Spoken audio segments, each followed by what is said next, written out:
काशीपति विश्वनाथ की जय। वंदे वृंदारविंदारं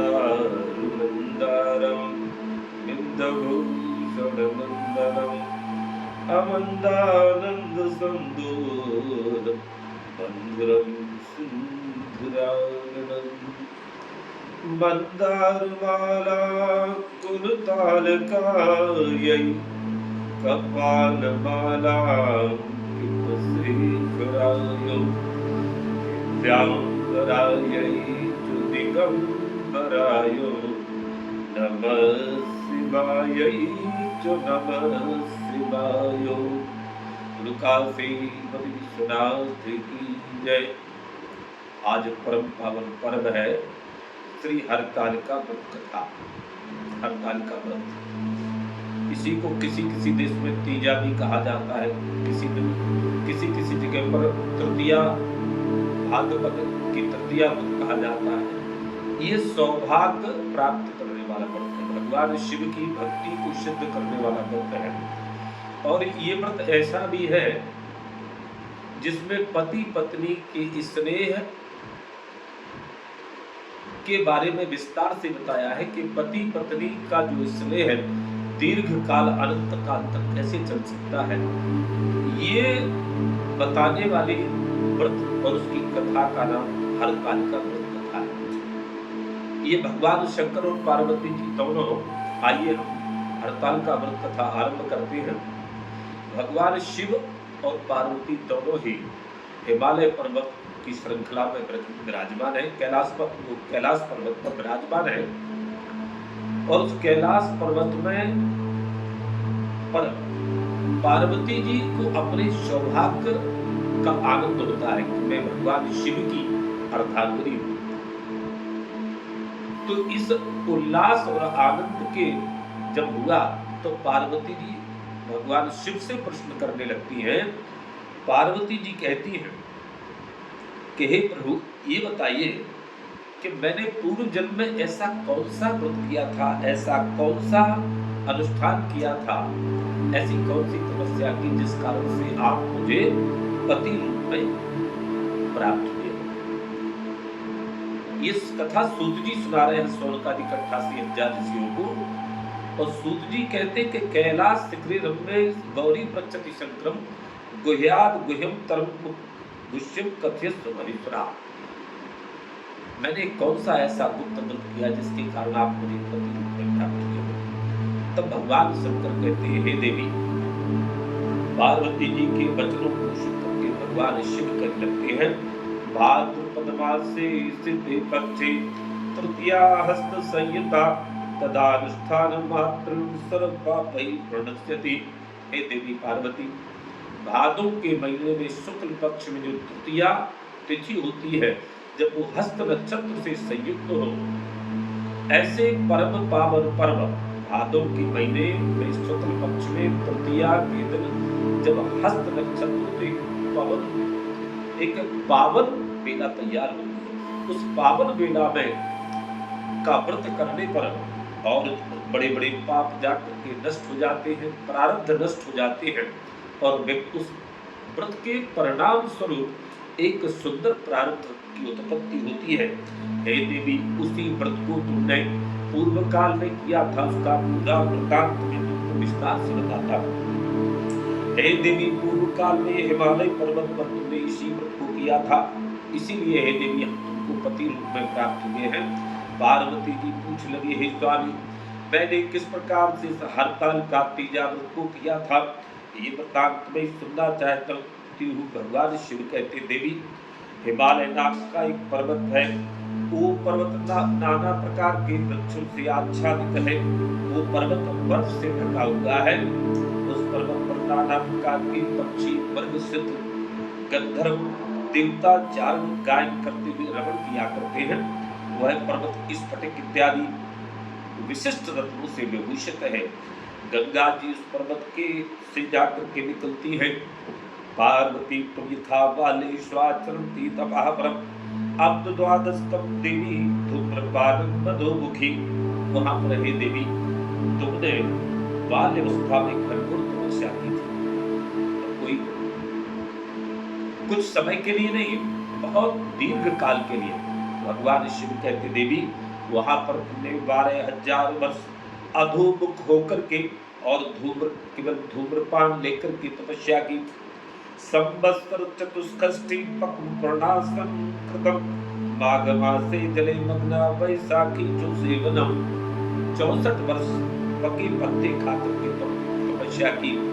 माघ के महीने में जल का सेवन, वैशाख के महीने में खाना पीना छोड़ करके मैदान में जाकर के तपस्या की।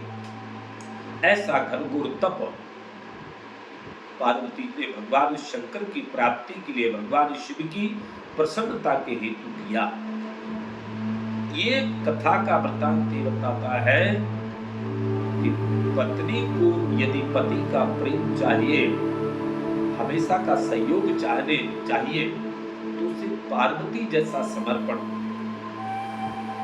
अगर पति के प्रति हो तो गृहस्थ आश्रम में कभी विवाद नहीं होगी। पार्वती जी की ऐसी घनघोर तपस्या जब उनके पिता राजा हिमवान ने देखी तो अपनी पुत्री की ऐसी घनघोर तपस्या को देखकर के राजा हिमवान सोच में पड़ गए कि ऐसी योग और तप करने वाली कन्या का विवाह हम किसके साथ में कर दें, इसकी योग्य वर हमें कहाँ प्राप्त होगा। उसी समय की बात ऐसा विचार कर रहे थे। उसी समय देवर्षि नारद राजा हिमवान के समक्ष आ जाते हैं। राजा हिमवान ने उनका स्वागत किया, सुंदर दिव्य आसन पर बिठाया, पाद अर्घ से उनकी पूजा की और इसके बाद जो है जैसे उनकी पूजा की तो नारद जी कहने लगे, हे राजन श्रुण शैलेन्द्र मदवाक्यं कृष्णां प्रसतोष्महं योग्याय दातव्यं कन्यारत्नमिदं त्वया। हे गिरिराज, तुम्हारे पास हमको भगवान विष्णु ने भेजा है। जो तुम्हारी कन्या पार्वती है वह किसी योग्य पुरुष, वो बड़ी योग्य है और योग्य कन्या को किसी योग्य वर के हाथ में सौंपना चाहिए। तुम्हारी कन्या योग्य है और भगवान विष्णु त्रैलोक के स्वामी हैं, तीनों लोक में सबसे बड़े हैं। अतः तुम अपनी कन्या पार्वती जी का विवाह भगवान विष्णु के साथ कर दो।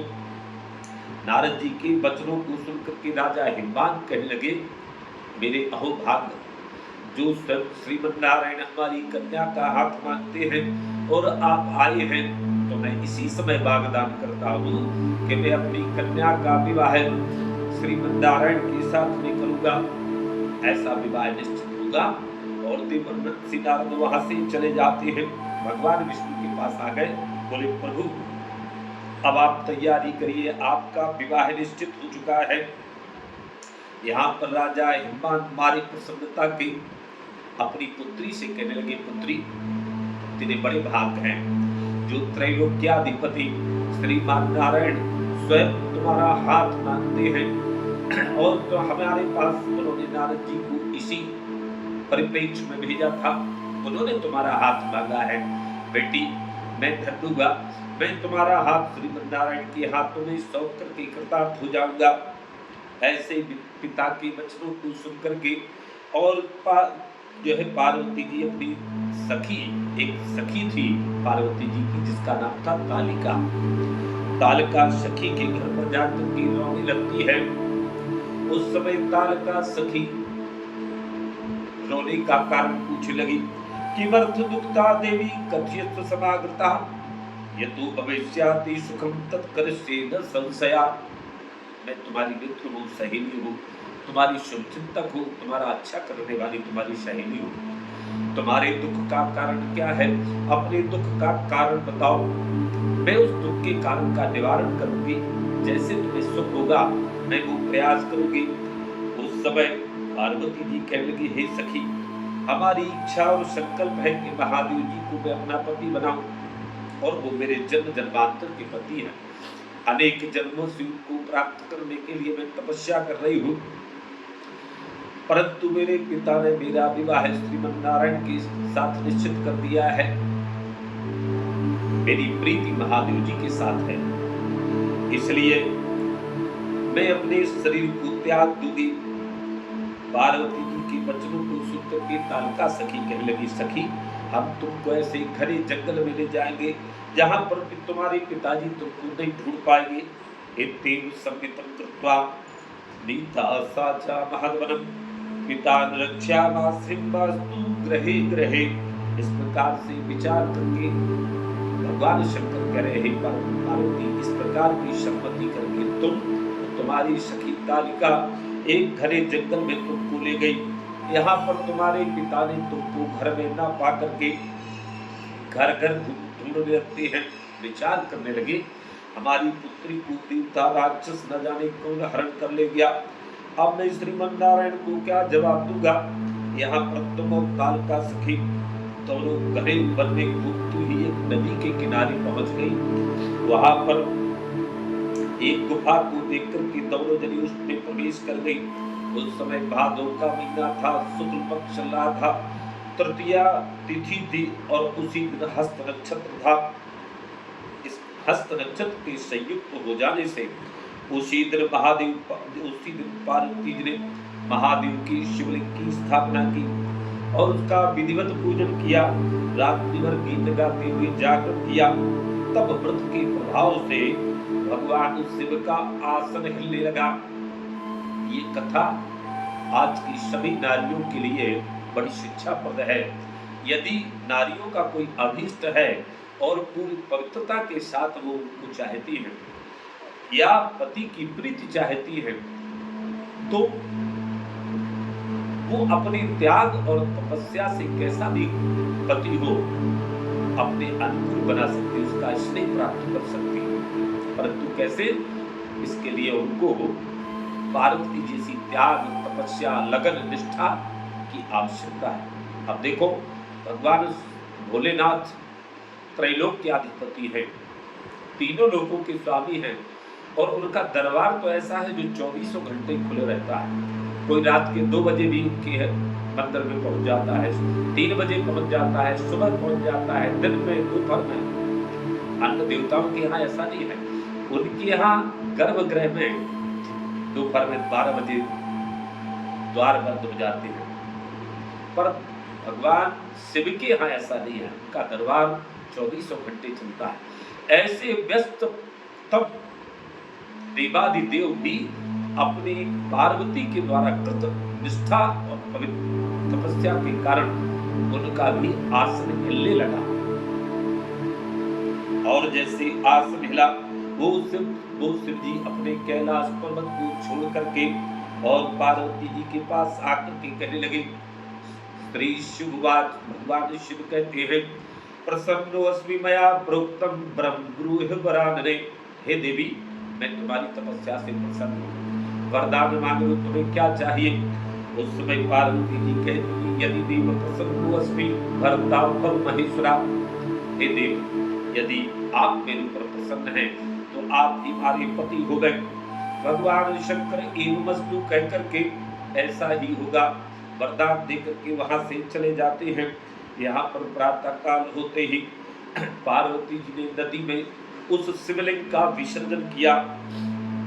इसके बाद कंदमूल फल खा करके और पालन किया। इसके बाद दोनों तालिका और पार्वती दोनों सखिया वहीं पर जाकर के शयन करने लगती है।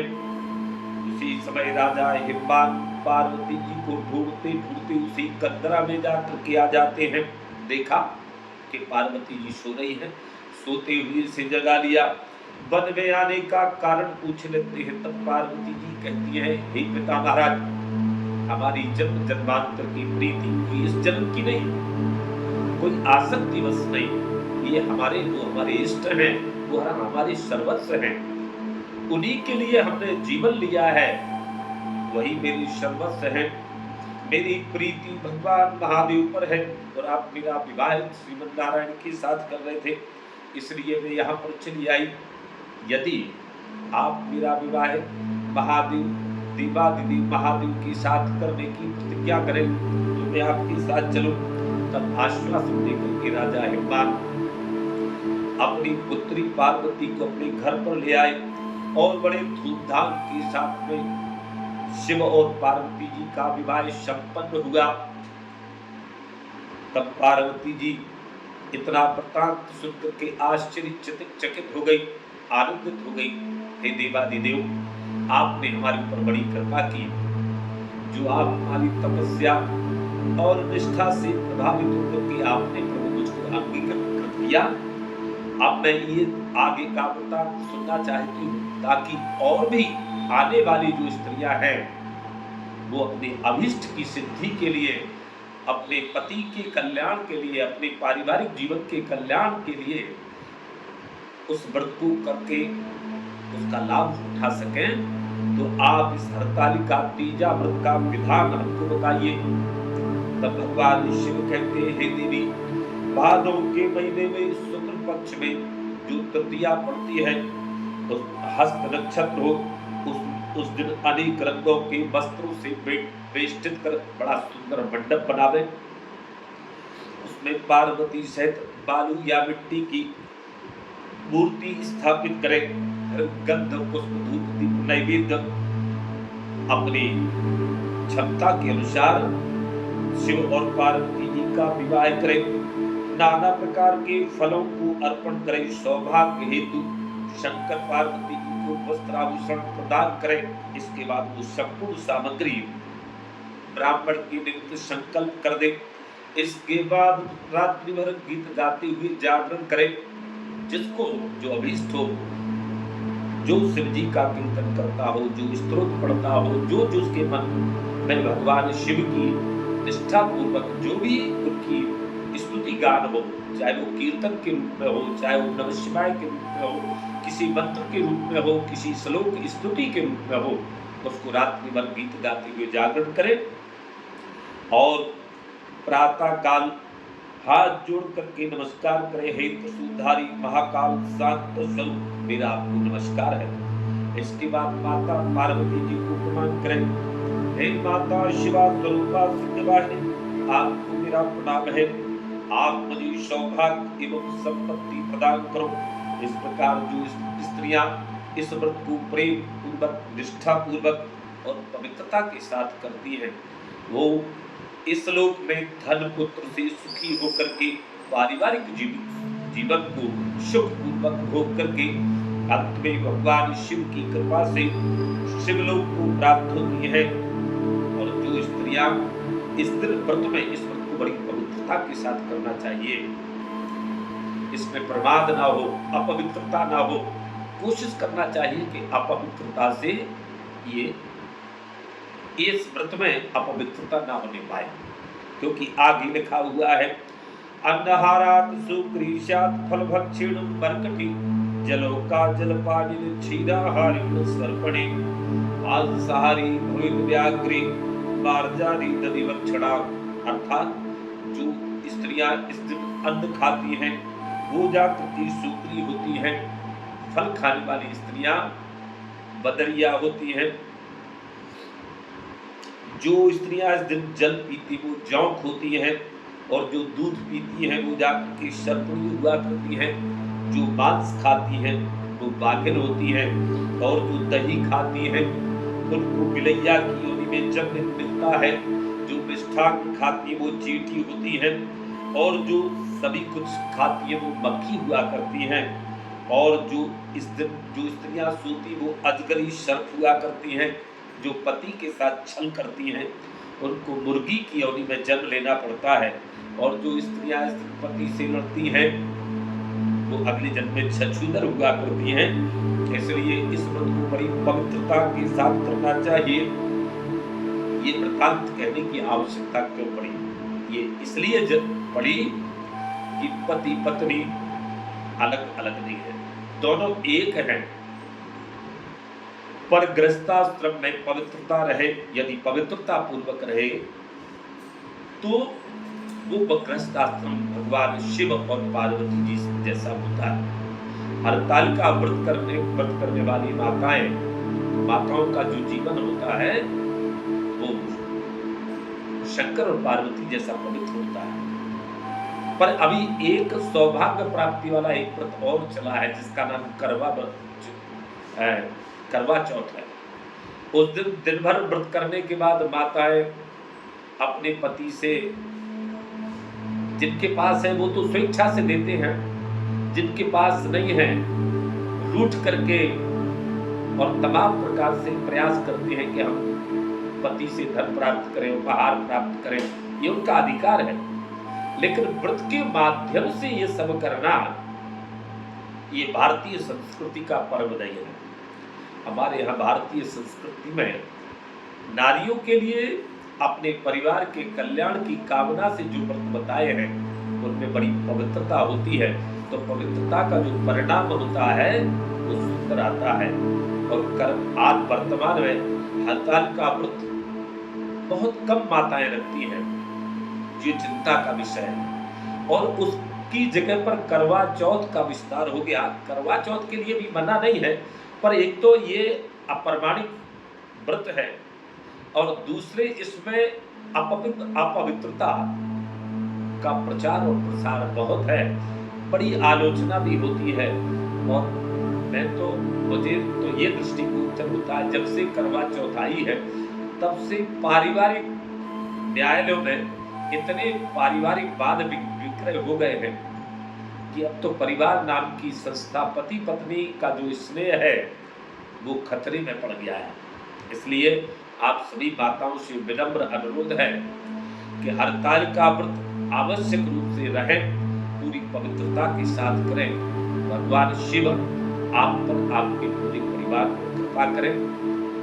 और जो स्त्री, भगवान शिव इस कथा के माध्यम से कह रहे हैं, पार्वती, जो स्त्रियां इस व्रत को बड़ी पवित्रता के साथ करती हैं, वो इस लोक में धन धान से संयुक्त होकर के और भविष्य में कीर्ति जो है भगवान शिवलोक को प्राप्त होती है, उनकी कीर्ति हुआ करती है, वो आनंदित होती है।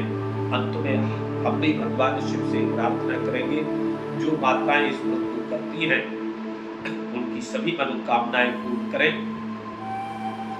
हर हर महादेव। ओम नमः शिवाय। गुरु काशी पति विश्वनाथ की जय। नमः पार्वती पतये। हर हर महादेव।